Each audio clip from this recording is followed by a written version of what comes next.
নবী আল্লাহকে বলছিল, আল্লাহ আমার জাতি বড় অবাধ্য, আপনি ধ্বংস করে দেন। তখন তাফসীর আছে ইউনূস আলাইহিস সালামকে আল্লাহ বলছিলেন, ওই যে এখানে একটা লোক মাটি দিয়া মাটির পাত্র বানাইছে অনেকগুলো, তুমি একটু তার কাছে যাও তো। কুমার আর কি, কুমার। ইউনূস আলাইহিস সালাম ওই লোকটার কাছে গেছেন। তা আল্লাহ বলছেন, ইউনূস ওই বেটারে শুধু একটা কথা বলো, যে সে যে এই মাটি দিয়ে মাটির পাতিল বানাইছে, এরকম তার হাতের বানানো একটি মাটির পাতিল ভেঙে ফেলতে বলো, তারে ভাঙ্গে লাইতে।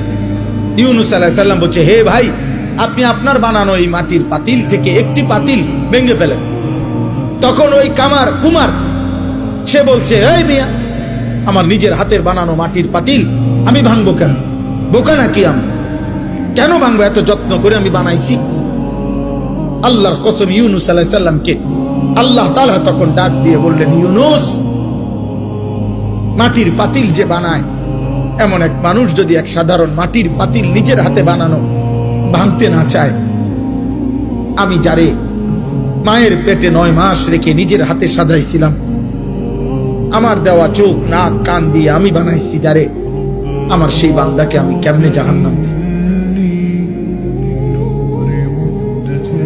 আমি ধ্বংস করে দেব কেন? ও যদি তার মাটির পাতিল ভাঙতে না চায়, আমি আমার এমন যত্নে গড়া বান্দাকে জাহান্নাম দেব কেন? ধ্বংস করে দেব কেন? আমি অপেক্ষায় থাকি মাফ করতে।